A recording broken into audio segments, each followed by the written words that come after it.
The desert wind carried dust across the main street of a town that looked as though it had been forgotten by God and men alike. A single horse clopped slowly between shuttered storefronts, its rider slouched in the saddle as though the weight of his past pressed more heavily than the rifle strapped across his back. His name had been spoken once with respect, even fear, but here he was only another drifter, another man searching for a reason not to drink himself into the grave. The heat baked his skin, the grit scratched his throat, and the silence reminded him of what he had lost, his wife's laughter, his little girl's hand curled inside his own. All of it gone in smoke and fire, a memory too sharp to carry without bleeding. The saloon offered light, noise, and whiskey, and so he tied the reins to a post and pushed through the batwing doors. Music tumbled out, a piano played too fast, a fiddle just a step behind. Men shouted over card tables, boots stomped, glasses shattered. The air reeked of sweat and sour ale, but it was alive, and for a brief moment that was enough. He stepped inside, his shadow stretching across warped floorboards. That was when he saw her. In the farthest corner, half hidden beneath a frayed brown cloak, sat a woman who did not belong to the noise around her. She was still as stone, her chin lowered, her hands twisted in the fabric of her garment. It wasn't just shyness, something else clung to her posture, a weight that kept her bowed. He felt it before he understood it. A kind of silence radiated from her, one that had nothing to do with sound. He ordered whiskey, rough and cheap, and carried it to the table nearest her. She flinched when he scraped the chair across the floor. He pretended not to notice, but when her gaze flicked toward him he saw eyes that should have been soft and bright but were instead rimmed red, swollen from nights too long and too cruel. He didn't speak. He let the clamor of the saloon fill the space until at last, with a voice that trembled like thin glass, she whispered, "I'm not clean." He frowned into his drink, unsure if he had heard correctly.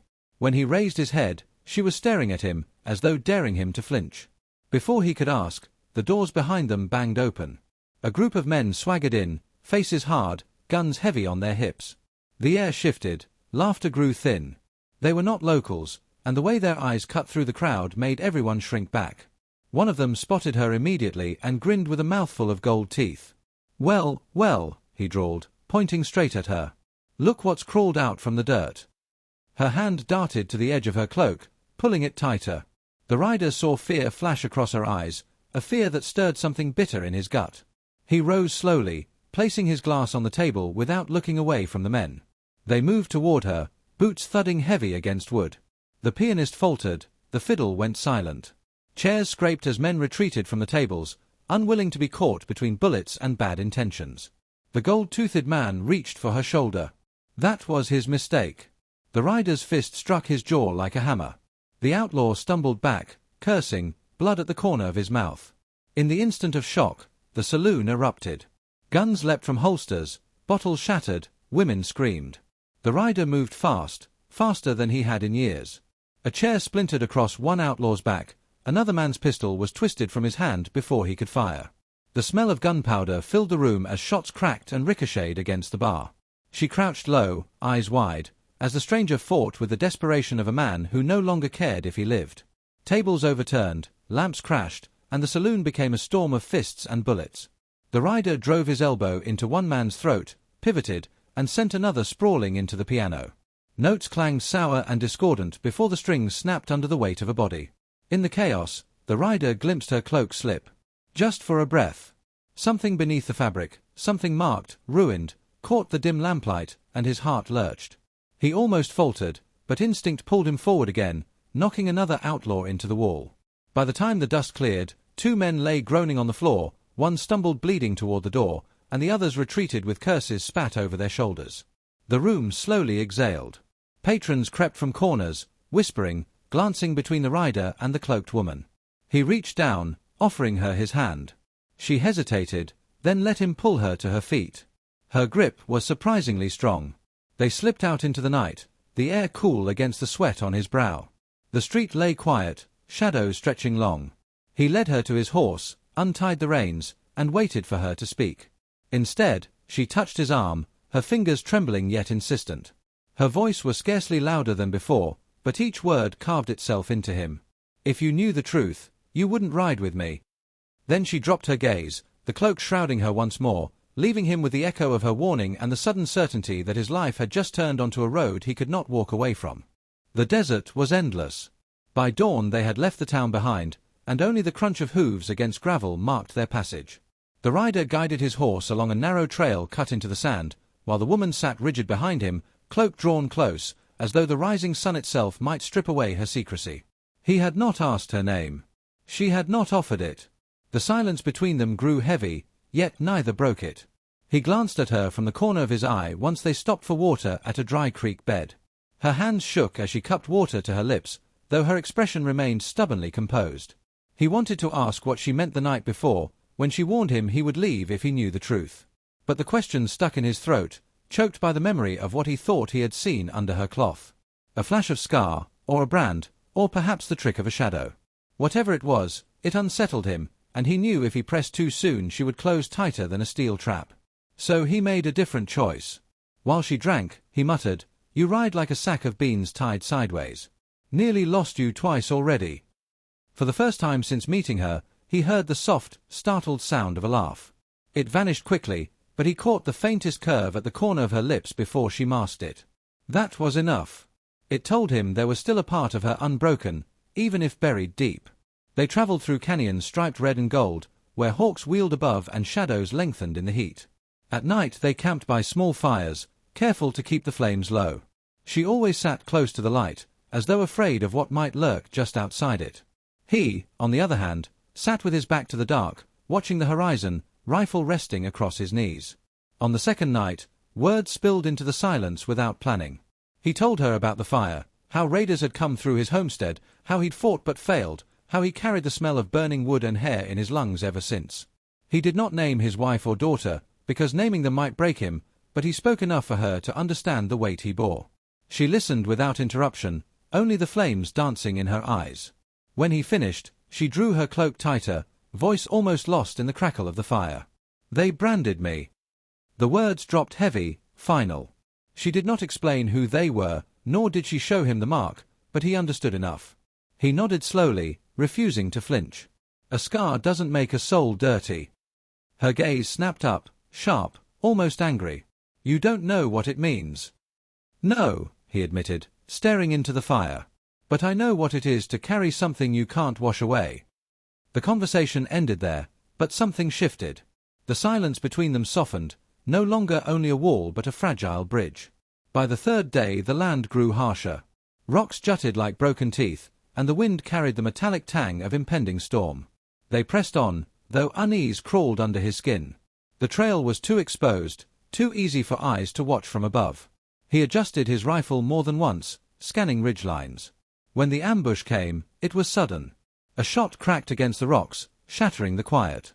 Horses screamed, and men poured from the cliffs, rifles raised. The rider yanked her down behind a boulder as bullets chewed dust around them. She did not scream. She moved close, clutching the edge of his coat, eyes wide but steady. He fired back, quick and sharp, forcing the attackers to scatter. There were 4, maybe 5, moving like men who knew exactly who they hunted.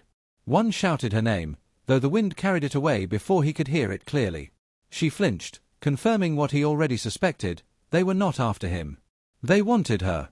"Why?" he demanded, loading another round as rock chips stung his cheek. She pressed her hand to her cloak, breathing hard. "Because I have something they want." No further explanation. No time for more. He risked a glance, spotted 2 circling left. He swore under his breath, grabbed her wrist, and pulled her toward the narrow cut of a canyon. They ran bent low, bullets whistling past, dust choking their lungs. The horse bolted somewhere behind them, lost to the chaos. In the canyon, the fight closed fast. A man lunged from the rocks, knife flashing, but the rider swung his rifle like a club, cracking bone. Another fired too close. The shot tore a line across his arm, searing pain that barely slowed him. He barked for her to stay down, then answered with his own bullet, the outlaw crumpling into sand. She did not cower. When one of the attackers grabbed her cloak, dragging her backward, she fought with sudden fury, jamming a stone into his face until he reeled. The rider finished the rest, chest heaving, blood hot in his ears. Silence fell, broken only by the groans of the wounded. He staggered against the canyon wall, clutching his arm. She stood beside him, breathing raggedly, cloak torn at the shoulder. In that ragged tear he saw more than he wished, scar tissue ridged and cruel, burned deep into her flesh. His heart lurched again, harder this time. She turned quickly, covering herself, but the look in her eyes told him she knew he had seen. They climbed out of the canyon before nightfall, leaving bodies for vultures. Neither spoke until the stars stretched above them like cold lanterns. Then, finally, she whispered, "Now you understand why I said I'm not clean." He stared into the darkness, pain burning his arm, throat tight with words he could not speak. At last he answered, voice low and steady, "I understand enough to keep riding." The fire between them crackled. For the first time, she did not turn away. The mission appeared out of the desert like a ghost left behind by a kinder age. Its walls were crumbling, white stone stained by time and wind, its bell tower broken, its roof half caved. The rider led the way through the leaning gates, the woman close behind. Neither spoke, though the silence between them now carried something heavier than before. He was bleeding still from the canyon fight, the fabric of his sleeves soaked dark.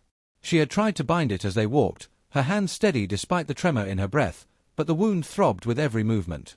Inside the mission, shadows draped across the altar and scattered pews. Dust drifted like pale smoke through fractured beams of moonlight. The rider lowered himself against a wall, teeth clenched as he pressed a cloth against his arm. She knelt beside him, her cloak slipping as she worked, and for once she did not try to pull it back into place. He caught the glimpse again, the raised, angry scars, the cruel ridges cut into her skin. Not a trick of shadow this time. Real, and devastating. She noticed his stare. Her hands froze. Slowly, with a breath that shook her shoulders, she let the cloak fall away entirely. The fabric pulled at her waist, revealing the damage carved into her body. Across her collarbone and down her arm stretched marks too deliberate to be accident. Burned flesh, twisted into symbols, letters, something meant to brand her as less than human. She did not cover them. She did not cry. She simply whispered, "I told you. I'm not clean." For a moment the rider could not move, not because of horror, but because of the fury rising inside him, fury at men who would do such a thing, fury at a world that allowed it. He thought of his wife's hair catching flame, his daughter's cry lost in smoke, and he understood in a raw, wordless way that their wounds were kin. Different scars, same cruelty. He reached out, slow enough that she could have stopped him, and touched her hand where it rested on her knee. "Scars don't make you unclean," he said quietly. "They make you the proof that you lived." Her eyes shone, not with softness but with the ache of disbelief. She searched his face as though looking for a lie, but found only the steady truth in his gaze. Something uncoiled in her then, something she had held so tight for so long that it left her trembling to release it. They sat in the silence of the ruined church, the wind whispering through broken rafters, the stars shifting slowly above. For the first time, she did not hide. The peace did not last. Boots crunched in the gravel outside, voices low, confident. The rider stiffened, pulling his rifle close. She rose, cloak forgotten, and moved toward the shadows near the altar. Figures spilled into the courtyard, lantern light glinting on steel. The outlaws had tracked them, and this time they came prepared. The rider fired first, the cracks shattering the night. The mission erupted into chaos, gunfire snapping, echoes crashing against the stone walls. Lanterns swung wildly, casting monstrous shapes across broken statues. Bullets punched holes through pews, sending splinters flying. She ducked behind the altar, but not to cower. She seized a fallen pistol, hand steady, and when an outlaw charged through the doorway she fired, the blast throwing him back into the dust. Her chest heaved, shock running through her, but she did not drop the weapon. Another came, and she shot again. The rider moved like a man reborn, his pain forgotten in the rhythm of survival. He fought through the haze of smoke, reloading, firing, driving the attackers back step by step. He was dimly aware of her fighting too, her face lit by muzzle flashes, her scars bare yet her spirit fierce. The mission became a furnace of violence.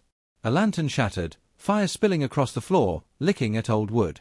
Shadows danced like devils across the crumbling walls. The rider slammed his shoulder into an outlaw, driving him into the flames, then spun to cover her as another tried to flank. She did not wait for rescue, she lifted her pistol and ended it herself. Then the bullet found him. A sharp, tearing impact in his side, stealing his breath. He staggered, knees buckling, vision swimming. He dropped against the altar, the rifle slipping from his grasp. She was there instantly, dragging him down, shielding him with her body as bullets shredded the air above. Her hands pressed hard against his wound, warm and desperate.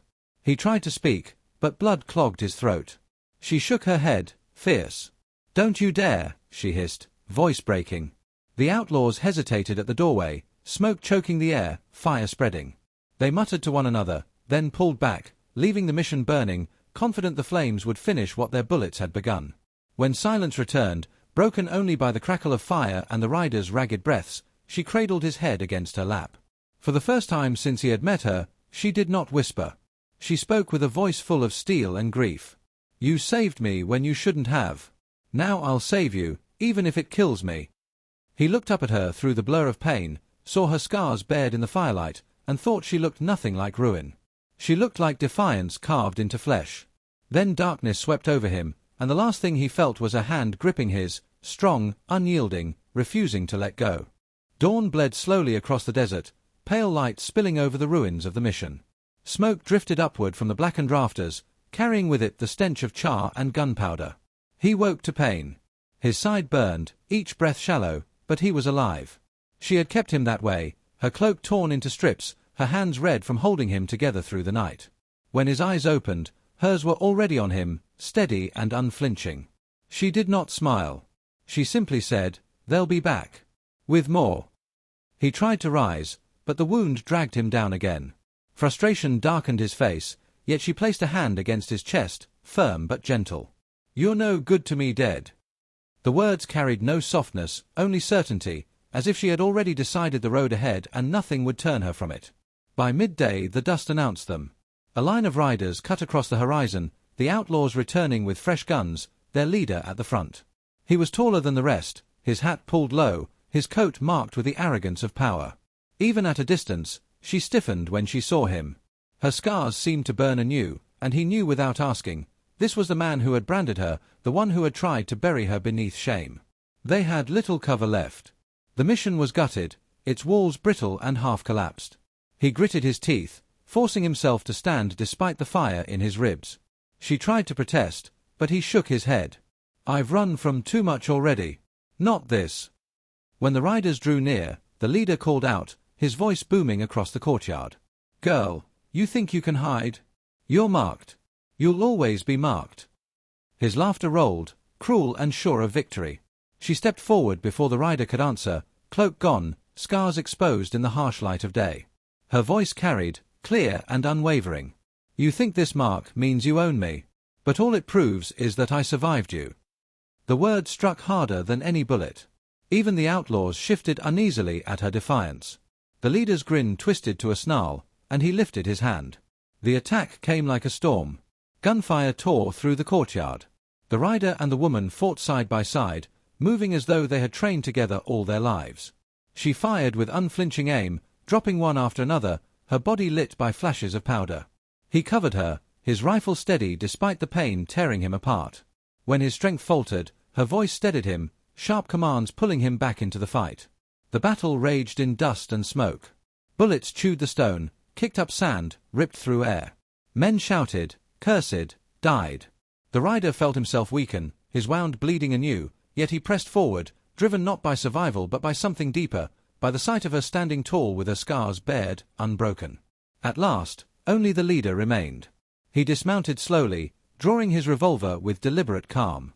His eyes locked on her, and his mouth curled into something vile. "I made you what you are, and I'll end you the same way." She did not flinch. She leveled her pistol, breath steady. But her hand trembled, not from fear but from the weight of everything that moment carried. The rider, leaning on the shattered wall, spoke hoarsely.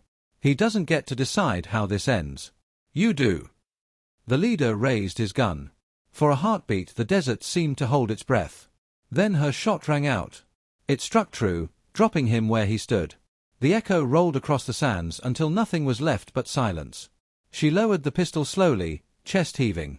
Her hands shook now, but her face was resolute. The rider sank to his knees, too weak to stand, and she rushed to his side. He looked at her, at the scars she no longer tried to hide, and managed a broken smile. "Clean or not, you're the bravest soul I've ever seen." Her eyes filled, though no tears fell. She pressed her forehead to his, whispering, "And you're the fool who stayed when every reason told you to run." They did not speak again for a long while. The desert wind moved softly through the ruins, carrying away the smoke and the stench of blood. The bodies lay where they fell, but the weight of them seemed less than the weight she had carried alone for so long. Now, at last, she was not alone. When the sun climbed higher, she helped him to his feet.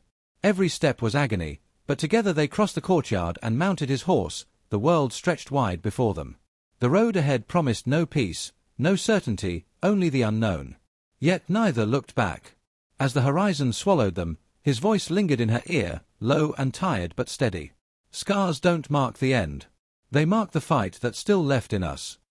And for the first time, she believed it. If this story moved you, don't forget to like, subscribe, and share your thoughts in the comments.